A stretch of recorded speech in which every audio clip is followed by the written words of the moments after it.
What is up, guys? It's your boy Bernie here, giving you yet another video here on the channel, giving you the latest NBA news and rumors and also basketball opinions. And guys, this next story, although it's not basketball related, it could potentially be a basketball related situation as it comes to women's pay in terms of WNBA versus NBA. We know we've talked about this on this channel ad nauseum about the differences between the two pays. And here we're going to be talking a little bit more about it today as it deals with the US national women's team for soccer. So we know that the women's national team filed a lawsuit to kind of say that, hey, you know, US soccer, you aren't paying us the right amount of money. We want more money. We're demanding these type of deals, you know, turf versus grass. There's a lot of situations going on where the women feel that they are underpaid for their performance. Well, it looks like the judge disagrees with them, as the judge, according to this NPR article, is saying that he is dismissing the women's claim that they are paid less for the same work, as he points out the difference in structure of the men's and women's contracts in which they agreed to in the collective bargaining. The women's national team rejected an offer to be paid under the same pay-to-play structure as the men's national team, and the women's national team were willing to forego higher bonuses for other benefits such as great base compensation and guarantees of higher number of contracted players. According to the plaintiffs, cannot now retroactively deem their CBA worse than the men's national team's CBA by reference to what they would have made had they been paid under the men's pay-to-play structure when they then themselves rejected that structure. And to be honest, I think this is a wake-up call to a lot of Americans and also people that are fans of sports. Because look, I'm not here saying that we should ban women's sports are bad. I love women's sports. I love watching softball. I love watching women's basketball. There are some amazing plays in there, but I'm not going to deny the fact that more money is being made from the men's game. Yes, we should find a way, and I talked about this ad nauseum on this channel, right? I talked about how women don't really support each other when it comes to this stuff.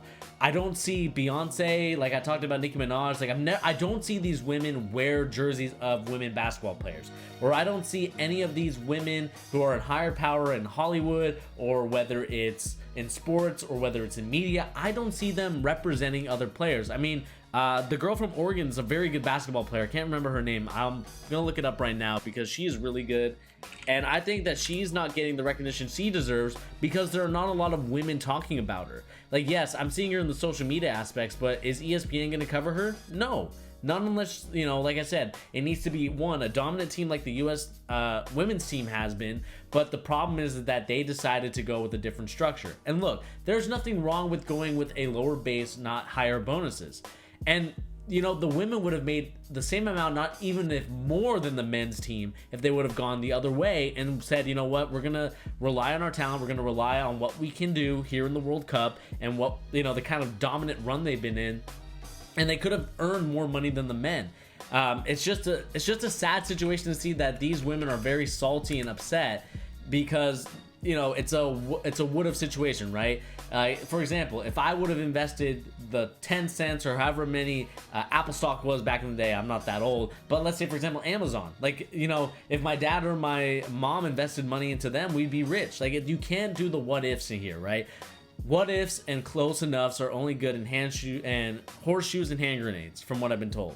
So it's a situation where I think that, it's a situation where the women have to kind of realize that they've made a mistake on their part and realize, okay, what can we do next time for the CBA? Rely on your skills. You women are probably the best national team athletes out there besides the men's basketball team that we have out here, right? I mean, football, there's not one, American football that is, but compared to soccer and basketball, you guys are the biggest thing compared to the men. So to me, when I look at the women's domination of what they've been able to do in the World Cup, you can't, I mean, it comes back to the situation of it's entertainment. You are paid based on the performance and the willingness of people to pay for it. Like I said, I'm willing to pay for it because I support women's sports and I love women's sports. I'm not going to deny that I like watching women's basketball. I love watching softball. I love watching many other things. My girlfriend was a softball player for her university when she played there. I'm not going to deny that I don't like women's sports, but I'm not going to also be in denial that they should be paid just because they are doing good, right? I mean, you have to negotiate better. I mean, this just kind of goes to show you that maybe the pay gap in sports, at least, and I'm just here talking about sports, it may not be as dramatic as a lot of people are making it out to be. And I know that's kind of sacrilegious and that's very against the PC culture that I try to kind of fit in with at times. but it's true. Like, I want to kind of bring in reality when it comes to this. I want to be kind of neutral about everything, but at the same time, I want a reality check. And the girl that I was talking about is Sabrina Lonescu. I don't know if I pronounced her name right. And also Satu Salbi. Like, these two women were high lottery picks in the WNBA. So to me, the WNBA needs to get behind, especially Sabrina, because she's a big Kobe Bryant fan and a big Gigi fan as well. So I think the NBA should get behind this girl and figure out a way to market her and make her like the MJ, you know, watching the Michael Jordan documentary like we've had here on the channel. We've been reviewing it. If you guys haven't checked out our reviews, go and check them out. They're actually pretty cool, and it kind of gives you our perspective as someone that didn't really watch Michael Jordan in there, you know, in his prime, but kind of watched him towards the tail end. Kind of our perspective on it as we are the new generation going forward. But like I said, get behind Sabrina, get behind Satu. I mean, get behind these women. Del Don. I mean, there's so many women's basketball players out there that you can get behind. It's just finding the right one to market, and I think that that's kind of the problem that these WNBA and NBA, because the NBA is an investor in the WNBA, are having trouble figuring out. Who do we invest? Who do we kind of make our Michael Jordan of this whole league? And I think Sabrina is going to be the perfect woman for you to do it. I think she has the tools, she has the capability, and she has the skills to kind of be that sort of WNBA figurehead that could be the next Michael Jordan of the WNBA in terms of popularity and trying to force her to kind of become this kind of legendary figure. I mean, there has been some like Candace Parker, many other women have, and you know, we've talked about this on the channel before with girls like Skylar Diggins, or sorry, women I should say, women like Skylar Diggins and women like Del Don, you know, that complain about the pay gap scale. It's kind of like they go against Harrison Barnes, but you see these basketball players, like I know Devin Booker has worn a WNBA jersey compared to a girl like Beyonce, sorry, I keep saying girl, a woman like Beyonce, Nicki Minaj. Many of these celebrities and people of influence are not wearing WNBA jerseys. They're wearing old school 90s jerseys, or they're wearing their you know, sorority or fraternity, whatever it is. Like they're not wearing a WNBA jersey.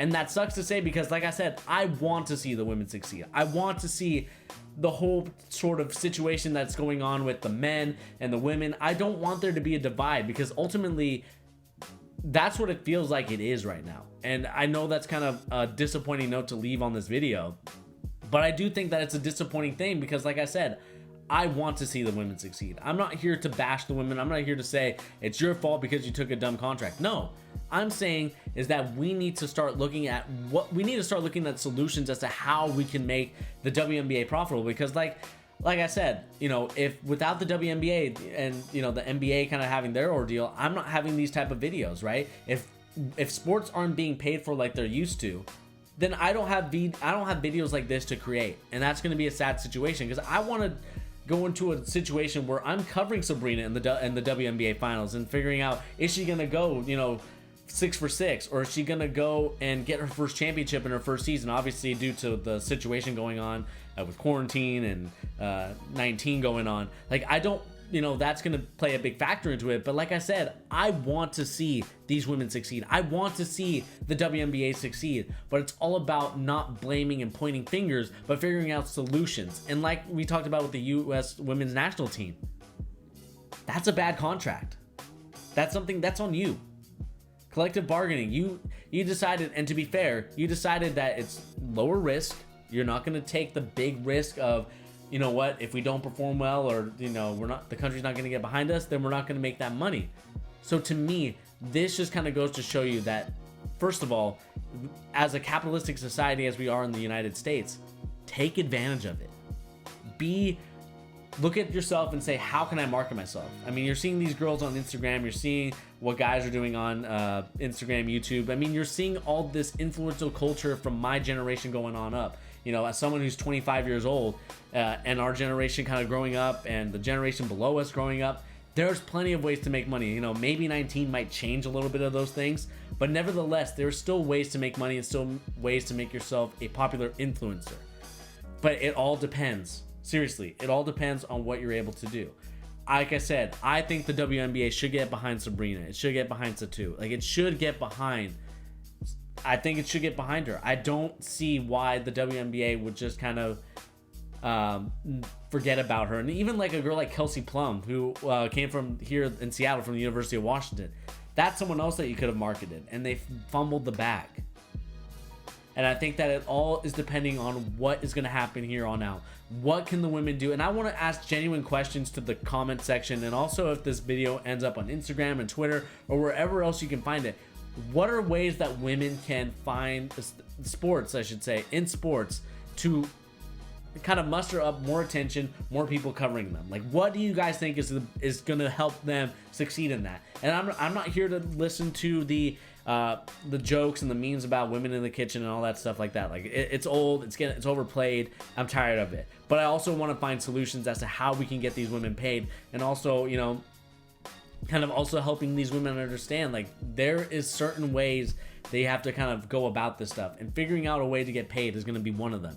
And you're going to have to figure it out quick and figure out that, look, take a risk on yourself. Don't worry about, you know, the lower base, you know, safe, play it safe. I mean, if you are confident in your ability, especially the women's national team, if you're confident in your ability, don't negotiate a lower pay scale. And, you know, especially because, you know, it's the women's national team that the top players, it's not the bottom players, which they, you know, looking at the contract, it looks like they got more players in the leagues or more players in the system getting paid than not. So it all depends on what you're looking for.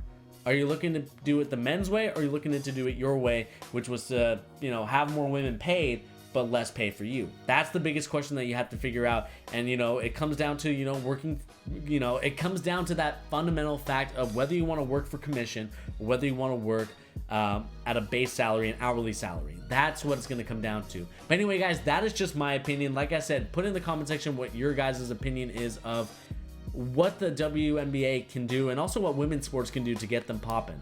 I know I talked about the female celebrities and influencers. They need to do a better job, and I'm calling you guys out right now, because you really should be supporting your fellow women if you want them to succeed, and they're calling for help and you're not answering the call. So I'm gonna have to call you guys out on it. But anyway, guys, like I said, my name is Bernie, here on The Charge, giving the latest NBA news and rumors and also basketball opinions. 100% on the opinion on today's video. But anyway, guys, I'll catch you on the next one. Peace.